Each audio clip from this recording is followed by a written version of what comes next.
No matter what the incentives are, those around us, no matter what's going on, we as believers need to be able to know that we are secure in Christ and that through him we can have peace.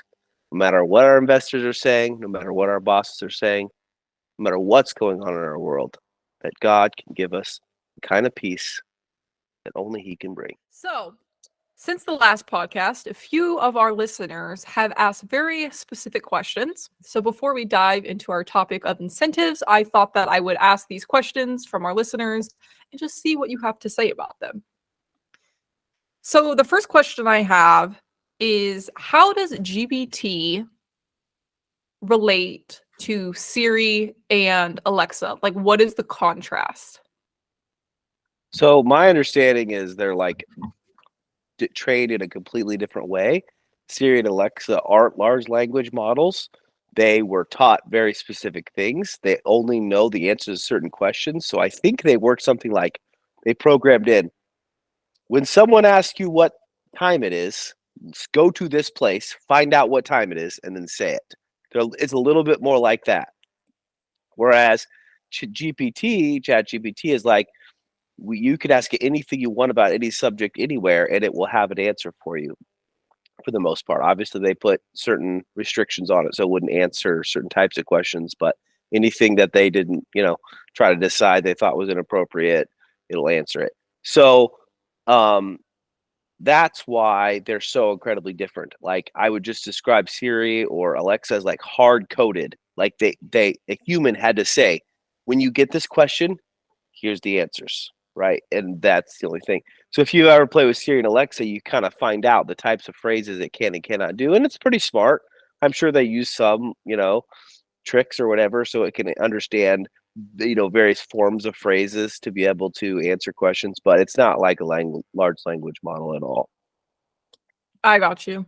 All right. So the next question, GPT-4, is it the operating system for ChatGPT? It is kind of like the operating system for it. It's Chat GPT or GPT-4 is the large language model. Chat GPT is a layer they put over it to be able to interact with GPT-4. So GPT-4 for you and I we would not have the chops to be able to, the programming chops to be able to even make it do anything. So Chat GPT is what allows you to be able to talk with it. If you want to do pictures and you want to have it make pictures, there's a group called Midjourney that uses GPT-4 that allows you to make pictures. So like on our thumbnail today, we'll have a picture on there, and there's a good chance I just went to Midjourney and had GPT-4 make the picture for Midjourney.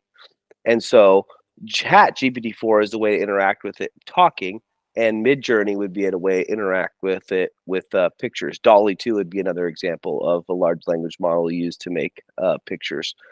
And I would also say, kind of going back to the first question, if you use only Chat GPT 3.5, you'll kind of notice it really only has information up to about 2001. So if you would ask it to the weather, it does not know today's weather. It does not read today's news. It was trained, and that's it.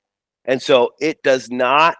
It is not connected to the internet right now, and it is not going to the internet and finding information. It could. I mean, they could teach it to do that, or have it do that, but it's not currently doing that. So if you want to wake up each morning and say, what's the weather, or give me the latest news headlines, GPT 3.5 won't do that. I'm not sure if 4 will or not. It could. I mean, obviously, they got GPT-4 to go hire someone to read a CAPTCHA for them. So it could easily go read the weather in real time. But they don't necessarily give it all those functions. All that information. Interesting. All right. So if GPT-4 grows, do you think that it could take over Google? Totally. I would say Google's current way of doing things is already dead. It's dead in the water. It's when the cell phone was invented and some people all realized landlines were dead. And actually landlines technically aren't dead yet, but they are on, Africa didn't even bother to put them in half their countries or whatever, a certain percentage of their countries, because why would you put in the landline? Why would you put them into the infrastructure? And Google is the way it's done now is Toastorama. There's going to be people that are used to Google that will use it for a long time. So I don't know if it'll be gone in a year or 25 years, but it does seem to be dead in the water. So what about Google? Because Google Suite has a lot of different things. What about it do you think, for instance, how would GBT take over Docs, Sheets, Hmm. the video interface? Like, how would it do that? Each individual program, I guess we could go through and discuss and figure out how each of those might be in trouble, maybe some less than others. So I was kind of thinking more of the search function, and I think the search function is not going to last. Maybe some of the Okay. other parts would. So like Google Drive, where you hold files. I mean, I assume that, I don't have any current, maybe I'm just not creative enough on how GPT will change that fundamentally. So I'm not saying the company will be dead as far as everything that they make, but their bread and butter is the search, and the Is search the search is browser. is in trouble. I mean, it's not in trouble right now. I still have to Google things. If I want to buy something, I want to search for something to buy. I still Google it. I don't think GPT is helpful in finding a product to Right. buy if you're looking for a specific one where you can click on a link to go buy it.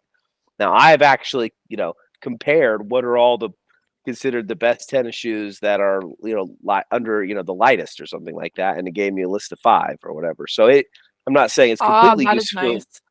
Yeah, completely useless in helping you shop. But once I decide, okay, well, I want, some brand of shoe or whatever, then I would have to go to Google, search that to be able to get to the sites. Got you. That makes sense. All right. Well, that was the last question from our listeners. So, do we want to dive into incentives? Yeah, I really want to talk about this. I think incentives are really, really important. So we do know from the Bible that it says in Jeremiah chapter 17, verses 9 and 10. I know you've mentioned this to me a number of times one on one, but it says, "The heart is deceitful above all things and desperately wicked. Who can know it? I, the Lord, search the heart, test the mind, even to give every man according to his ways, according to the fruit of his doings." So we know that humanity is prone to do evil, and I don't think this means that man does evil, the most evil thing all the time, no matter what. So it does not Hmm. mean every person that's not following God chooses to be horrible every time. It's just I don't think that's what it just means. It just means we have a bent towards evil. And so a lot of times what I think happens to us if we're not following the Lord is we just tend to follow the natural incentives. And if it's just kind of better for us to be good, then we just be good. Like, why would you do it? I know a lot of people didn't have this attitude as growing up, but I remember my attitude towards authority a lot of times was my life was just easier if I just did what they said, like it Right. like why go through this big hubbub and this big fight with people that had authority over me when I didn't really have any power, and just go along with it. And then if I wanted something and those people liked me, oh, my life was a lot easier. Why was I allowed to roam the halls in high school and other people weren't? It's because I was, Joel Schroeder that did everything everybody said, and no one had a second thought because they never thought I was going to do anything bad. My life was better because I was good. So I think incentives are really, really important. I think you can have, if you have the right incentives, even people who might have a bent towards evil will just, do the right thing because it's kind of better for them. I don't know if I'm giving a good explanation of how I'm seeing that.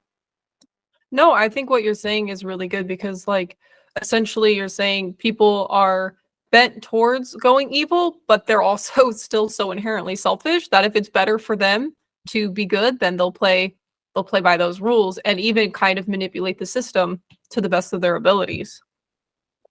And like being mean to people all the time is a really great way to be alone. You know what I mean? Like, Yeah, it's if you want to have people around you, then you have to be nice, you know? right, So, that's why I think people are always thinking, well, non-Christians are evil. And I'm not saying that there isn't a bent toward evil. Obviously, it tells us there in scripture, but given the right incentives, they can be very nice. And some people want to right. have lots of friends. And a great way to have lots of friends is to be really nice to people. And a great way to have a strong business, depending on what type of business you have, is to be honest. Maybe other businesses, it's not valuable to be honest. Maybe other businesses have different incentives, and the incentives Right. is to lie. And so maybe they would in that case. But there's some businesses where it's just, you're just better off telling your customers the truth, and that'll help you in the long run. So Right. I wanted to talk about that, and now that we've got established, what are the incentives for AI? What when when Sam Altman, who he's the OpenAI head of OpenAI, or anybody else sits down to make these large language models, and they're like deciding how fast to go, what to allow it to do, what are their incentives? Do you have any thoughts on that? I mean, I've been thinking about it for a while, so I wanted to give you as just as a fresh take on it. What do you think their incentives might be? Yeah, so the first thing that pops into my mind is money. Obviously, they can become really rich off of this, and who doesn't want to be rich? Because ultimately, after you have so much money, you don't really care about the money anymore. It's more the power that the money allows you to have. So I think money, power, not just the power that the money buys you, but also the power to kind of have a file on almost every human being in the world. Like, that's crazy to think about. You would know everything. There's not a lot that you wouldn't know. I mean, think about how much is just on our phones anyways. Like, we have calendars that like show the events of our life. We have health apps. I mean, they would know our phones already know a lot about us, but if you take it to this AI level where it's like storing this information and using it and putting it out there, I mean, that just elevates the game to a whole new level. Other incentives. I mean, I suppose they could try to be doing good, like developing less developed countries through this, kind of like we talked last week. I doubt that's their incentive. Um, but yeah, that's kind of what I think. Money and power, mainly. I'm not sure they wouldn't mind helping undeveloped countries. Like, why not? Like I'm sure it'd be great. Yeah. Yeah. So I'm gonna, I kind of made you give a kind of cold open there. Now I'm gonna give my spiel and tell me what you think about it and see if you think it makes sense. So there's this idea called Moloch. Have you ever heard Moloch? People in AI talk about Moloch sometimes. No. Moloch sometimes is used when critiquing different systems or whatever, but Moloch goes back to uh, child sacrifices in ancient Near Oh Eastern my religions. gosh. I was So, literally gonna say this sounds like an idol, but I didn't. But oh my gosh. Okay, here we are. so this would have been prevalent in the region around the Eastern Mediterranean, the first millennium BC. So the book of Leviticus talks about this, and it's child sacrifices to Moloch, and the Old Testament is associated with it, and so on and so forth, spelled a few different ways. So if you were really in tune to your Leviticus stuff, maybe the name would have uh, come to you, or you'd have recognized it or whatnot. But there's a lot of gods in the Old Testament, so it's kind of hard to remember them all. But Leviticus definitely got skimmed. yeah, I did for a lot of people, I think. Um, so the idea of Moloch is this: it's like, well, we want it to rain, or we want whatever, right? And child sacrificing didn't just happen to Moloch. I mean, it happened in the United States, early on. We would Yes. bury babies when we were, building foundations because that was going to help. And so the idea is, with this Moloch is, you have to you have to give something in order to get something. And so you want whatever Moloch, the god Moloch, is going to give you, like you want it, but it just keeps taking from you, and it just keeps taking from you, and just keeps taking from you. And so you kind of get to where you want this Moloch, you want the Moloch, but man, it just keeps, kind of hollowing you out as you do it, Right. right? Hollowing you out as you do it. Like most evil practices. Yes. Yeah, so there's, examples of Moloch in like modern times. So when that's like shortcut for Moloch, right? So you might say like the fashion industry, you know, it's like you want the new next line of clothes, right? And it's great to be. I mean, clothes are so cheap, right? We bought our shirts for this podcast for, that seemingly absolutely nothing. We got to be able to have letters on them. I'm sick at home today, so I don't have mine. But we get to have all these cool clothes, and they're super cheap. And then we can, for some people, which I'm not into fashion, but maybe they turn over their fashion like the whole thing every year, and it's cheap. It's incredibly cheap. And why can we do that? Well, because there's a lot of negative things that happen. Like the world would be a better place if we did not have fast fashion. There's just like no question about it. We use a ton of resources. We waste a ton of water. We, really gum up some of our natural beauty. And it's really not, I mean, if you don't think about it in the beauty sense, like, oh, it's pretty. It's just we could use those resources somewhere else someday. And we're kind of wasting them on this. What? I need to have the next shirt next year. So this is the idea of Moloch. You want the net. You want to look good. What's your motivation? Well, all my friends at school or all my friends at work, I have to do it. I've got to keep going. I've got to keep going. It's like, if you and I don't look presentable, we can't wear the same clothes every single day. Like we would actually Right. like sort of eventually kind of get in trouble if like you wore the same thing every day, even if you washed it every day. People would Right. notice that you were wearing the same thing every day, and it like wouldn't be acceptable. And so there's like this societal thing where it's not acceptable to wear the same thing every day, and it's not acceptable to never change your outfits. And if you were in a business situation and not a church, it'd even be worse, right? Maybe you were, Right. if you were selling, trying to get doctors to, buy certain drugs or whatever, how you looked would be like this huge deal, and you'd be, pumping through the clothes like crazy. Anyway, so this is the idea of a modern example of Moloch. And what's ironic about it is what we're saying with Moloch is you kind of end up doing something you don't want to do. Did you really want to sacrifice your children? Well, no. Do you really want to buy that many clothes and have all the negative side effects of having fast fashion? No, nobody really wants that. But we keep doing it anyway. We keep doing it. I mean, people sacrifice their children for, thousands of years probably. And Right. so I think AI is stuck in the same situation. They want the power of AI. AI is super great, it's super awesome. And GPT is super great, and to Chat GPT they've created is super helpful.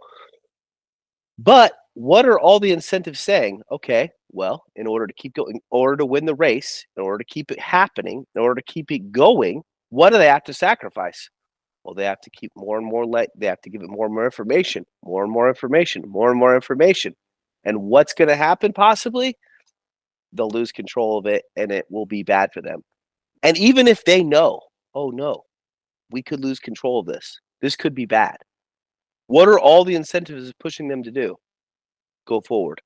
Because what's one of the first things that people often ask me about it? What if the Chinese get it? So if we're afraid that the Chinese are going to get it, then we better not stop because we want to have the biggest and baddest. So we are going to go do it because if we don't, they will. And it's just this never ending thing where we go after bigger and better and bigger and better, and we might be destroying ourselves. I don't know if that makes sense or not. Yes, it totally makes sense. Um, I'm so sorry. Yeah, I totally lost train of thought when you mentioned the Chinese. I just think it's so funny. That's the first question people ask you. Like, okay. Um, we'll pause and we'll start again. What is there another question you want me to ask on top of that? You can just ask me something like, "Are there any other incentives that you think are going besides money and competition or whatever?" I like the point of view of Moloch. I think it's really good. Um, yeah. Okay. So, what other incentives do you think they're working on? Well, I think the getting money and then money turns into power. I think that's right. I think there's competition. internet, with other countries because of who's going to get it, and it's so valuable in war. Imagine if a tank could run by itself and it was a smarter tank Scary. operator than any human, uh, that kind of thing. But there's actually just a you know good old fashioned competition, the old capitalist competition. I want to beat my friends or the people in the industry, right? So Right. this is like a small world of people who can actually do this. Like how many? Thousands? Hundreds? I mean, they all know each other at this point, Right. and they're getting paid or they're working for a company. And do you want to be the loser? Like, if you're the one that says, "Hey, let's stop. I'm not doing this anymore. I'm not going to be a part of this." I mean, you're going to lose, and it's no fun to lose. I Yeah. mean, you and I probably don't like losing a pickup game of basketball. And what does that matter? Pickup ball doesn't matter at all. Yet we might get mad if we Yeah. lost. And you can imagine how easy it would be to get really, really mad just to lose to your friend. Like OpenAI, they're ahead. They're the winners. Do Right. they want to be the one? Google wasn't the first person to invent chat. Someone or invent search. They just beat everybody else and end up making the best one. Does OpenAI want to be the next whoever it is name I don't know that Google ended up defeating? No, they want to keep being the winners. And so there's this Right. competition that we sometimes really laud, that we love. Oh, keep competing, whether it's capitalism or just sports competition, or this competition is going to drive them, drive them, drive them. They don't even have to be bad people. They could be Christians for all that, for whatever, and they could still be driven into creating a model that could create great destruction. And they are not motivated to be slow. They are motivated to be fast, fast, fast, fast. They are not motivated to be careful. They're not motivated to get it just right. It is move fast and break things. That's how they got to where they are now. It's a great way to do things in the Silicon Valley with software. And if they don't do it, someone else will. So, do you think then that their greatest motivation is winning? Do you think that's probably their number one motivation? Um, I think it would be one of my big motivations. It's probably why I cared so much about it. But I don't know if everybody cares about that as much as me. Is it is it winning? Is it you know? I actually think a lot of these guys are actually relatively wealthy and make a lot of money already. I mean, if you are one of the Mhm. top programmers at OpenAI, I mean, unless you think that making 500,000 a year isn't enough and you really want to make way more than that, but I bet they're investors. I bet they're afraid of their investors. Oh, So that's interesting. so if they stop doing stuff, they don't get investment, the shareholders don't like it, get rid of them or whatever, and then they just lose their good life. So I don't know how much they make. I'm going to say they make $500 million, 500 million a year, and I bet that's low. I bet some of them make more than that. I mean, if you're a high end I mean, can you imagine how valuable you are if you can do this better than other people can? So let's just say they make $500,000 a year. Suddenly, you decide you want to slow down. The other companies don't. Your investors get ticked at you. You're trying to explain to your investors, who are all 80, who have no idea what they're talking about, saying, "Hey, if we don't do it, the Chinese will, or we're going to lose, or whatever." And so they're pressuring you, pressuring you, pressuring you. And so a lot of these organizations, their greatest fear is being afraid of their investors. And so I would guess Interesting.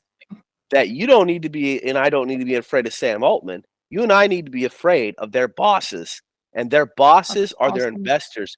And sometimes those investors are kind of a group of people, and sometimes these companies are investors that you and I actually might invest in, and we want a return on our retirement. And so we are sort of accidentally, you know, Funding them. unknowingly funding them, not just giving them Right. money, but also putting pressure on them that they need to make money because we want to have a better retirement. So Right. sometimes there's irony that grandma might be making Sam Altman make a uh, Yeah. killer AI. That's very odd, but Yeah. I would guess it's fear of their investors. I don't know what your thoughts on that are, but that would be my guess. No, that makes a lot of sense. I mean, that's true. I know back when I was studying for one of my exams, it was talking about how like the 50 biggest companies are usually the companies that most people don't agree with or think are sketchy, but they'll still invest in them because that's what their broker encourages them to do because those are the ones with the highest returns.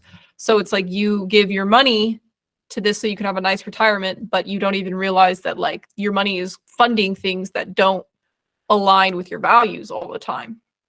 And Hmm. I didn't even realize that was a thing. But so that could be true. Like grandma could be funding AI and doesn't know. And then maybe Sam Altman doesn't even like these people, but maybe he's motivated by fear. Like maybe fear is the motivation. Right. And I'm sure he has a lot of motivators. So if he gets on TV and says he wants to help the world, I'm not saying he's lying. I'm sure there's a part of him that wants to help the world. Like I don't want to say all these people are horrible, but the investors are a motivator, and we need to be really careful. I think to make sure we don't have system in place that sort of trap people into doing evil. And sometimes Mala can get us there. We trap ourselves into motivating people to do what's wrong. um I would say the Facebook algorithm, or the YouTube algorithm, would be the same thing, right? What was the motivator there? Hey, we just wanted people engaged in our platform. We like our platform, we want to use it. Let's get them use it possible. Develop an algorithm. What did the algorithm do? It ended up deciding, oh, what keeps people on our program, on our page, is by making them matter and getting them more and more weird information, more and more whatever. And that's what we created. So I've heard some people say, and I think I agree, we kind of had a test on how well we do with this AI stuff with social media because they're so algorithm driven. I mean, Right. Mark Zuckerberg, we think he's like so smart sitting up there deciding what we all get. No, they just wrote a program saying, keep people on here. That's Right. all they wrote. They're not that smart, right? They're not guiding Right. you particularly. They just say, keep people on here. And uh, how well do we do with that? Well, we seem to fail that test, and it's not going very well. And so, why do we think this is going to go super well? It doesn't seem like it will. Right. Sorry, 1 minute. Crystal, did you need anything else? No, that was it. Okay, awesome. Thank you. Sorry. Okay. Where do we go from there? I think we should That think kind of about how scared we're me. going to end. Okay, So, sorry. That like I would have given it a longer pause, but I have these in so I can't even hear. I just like saw somebody. I was like, I like you probably got my jump on the camera. mhm. Okay, think about how we end. Ending statement. What do we want to end with? Ending question. Yeah. So I would say you haven't talked too much. So if you have like some summary thoughts, you could say them, and then I'll maybe respond to that, and then we'll wrap up. Or do you not have too many summary thoughts? Well, I can do something. All right. So, oh, I should pause. All right. So I kind of want to bring up what we were talking about being motivated by fear. I think that there are a lot of people right now in our society that are motivated by fear. And they believe that they're making their own choices. They believe that they're successful. But when it really comes to like what they value, sometimes they choose not to take a stand because there is a force behind them that would react rather unfavorably. Now, whether this is the case with Sam Altman or not, I think it is applicable to a lot of people. So let's use Sam Altman as an example. He's rich, he's successful. Most people would say that, he is living the dream. Do you think that if somebody is controlled by this force behind them and they are fearful, do you think they're living freely? Do you think that actually does define success? Or do you think it would actually be counterproductive and maybe classify them as unsuccessful? I might even go more controversial. I think freedom, complete freedom, outside of Christ is just a complete illusion. I mean, you know, the freedom to be able to die and have it all be okay and have your whole life fall apart on you and that be okay. That does not work in a world in which this is the only world you have. If everything falls apart on you and that won't be okay, then you don't have ultimate freedom. And so Right. Sam Altman, like many people and many Christians, really, like many Christians, are we really okay with losing everything? We talk about when we really lose our lives for our beliefs and whatnot. Because until you are willing to lose everything, you are beholden to somebody. When you're a kid, it's your Right. parents, because without them, you can't eat. When you get old, it's your boss, it's your place of work, it's the police or whatever. There is somebody, and when you're Sam Altman, it's investor. He is beholden to grandma who doesn't even know what AI is. Like Yes. you never have ultimate freedom. So I do think it's interesting to notice that without the freedom to be able to say, "Well, I could die. I could live in poverty and it would be fine." You are really never free. Interesting. Yes, I agree. I hope this week's podcast has given you a lot to think about. What I want to leave you with is Philippians chapter 4 verse 7, which says, "And the peace of God, which transcends all understanding, will guard your hearts and your minds in Christ Jesus."